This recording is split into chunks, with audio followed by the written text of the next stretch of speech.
my Honeyland illustrations.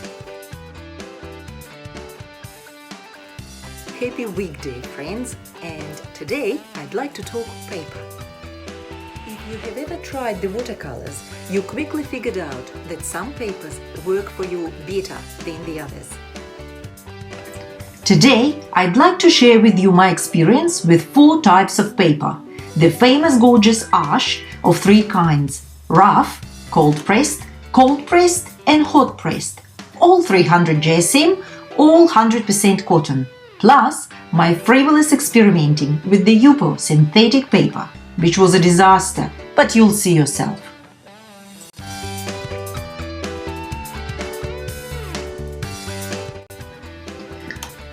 I'd like to use the masking fluid for extra effect, and I'm always on the hunt for the right one. It seems I still haven't found my perfect match.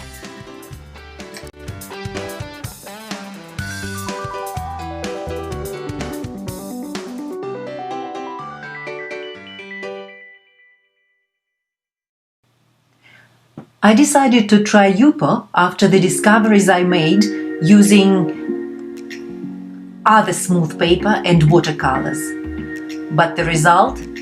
Not so great.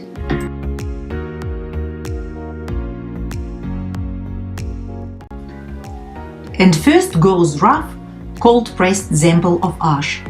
Rough is not extremely rough, but still is significantly different from others.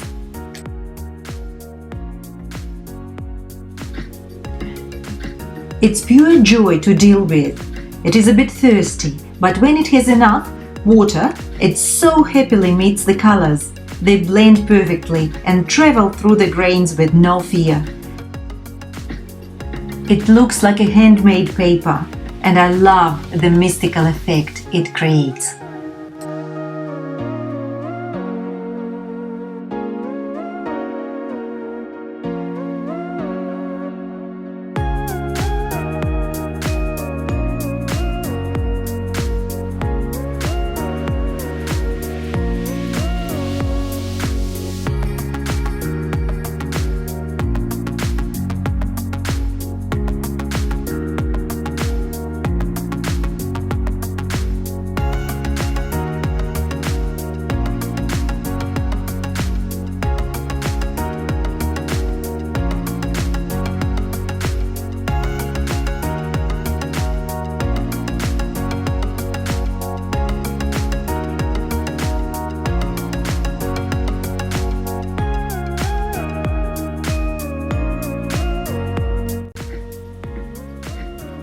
My next try is ash 100% cotton cold press.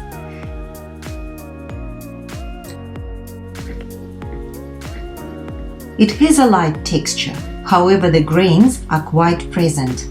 It is reasonably resistant, and ash promises up to 50 washes if you are careful, but I haven't tried that.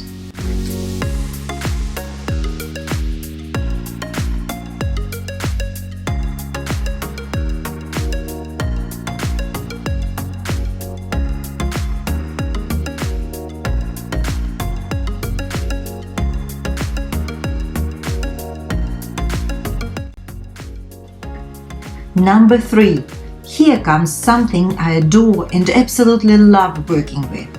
The hot press fine grain is what I enjoy the most, purely because I make illustrations mixing watercolor and colored pencils. It works for pencils quite well too.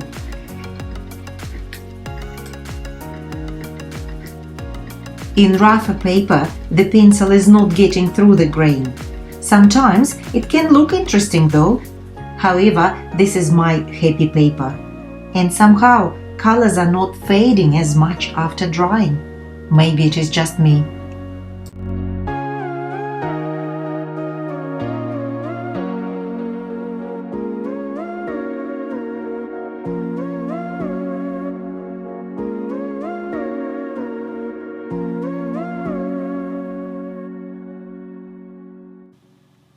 And here is the paper that did not get along with the watercolor at all. But you should see the love between ink and Yupo paper, something really magnificent. Now, when it is dry, I'd like to add some wet on dry technique and mix it with pencils for some detail.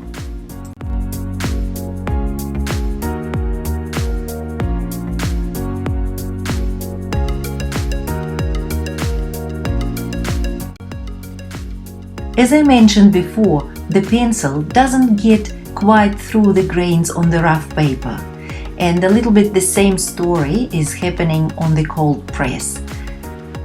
It does add some sort of mystique element to the story, but it is still something that depends on the personal choice.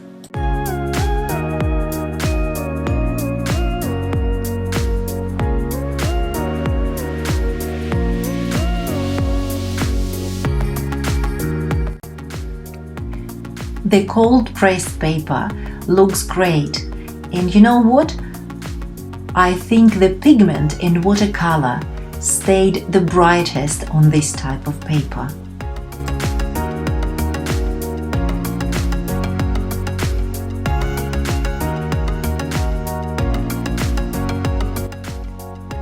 Also, it is way more fun to use wet on dry technique here, and pencils are working a bit easier on it as well.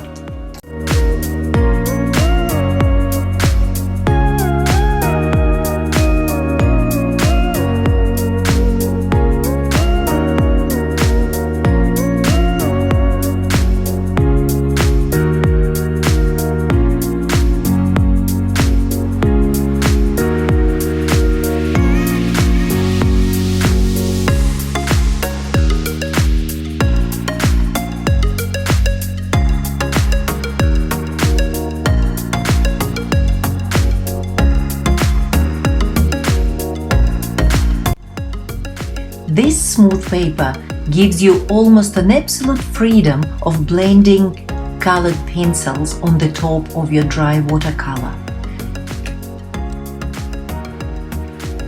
And what I love the most, the paper didn't eat that naturally formed gorgeous impression of the cloud on the blue sky. Yupo doesn't like my silly experiment at all. The joyful moment of taking masking fluid off is coming. Turns into a horror movie and saw muscles on my hand. And the mess, just epic.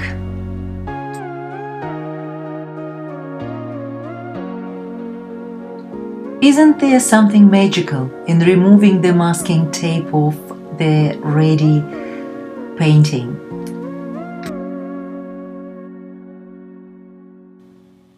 You could see the results of what the meadow at hot summer day looks on 3 different types of paper.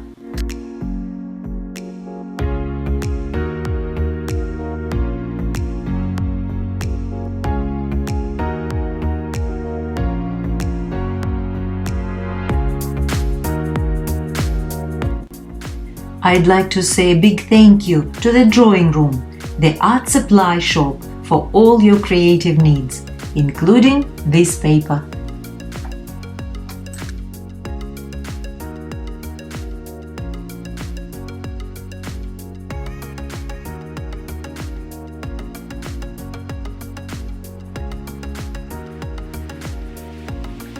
Thank you for watching.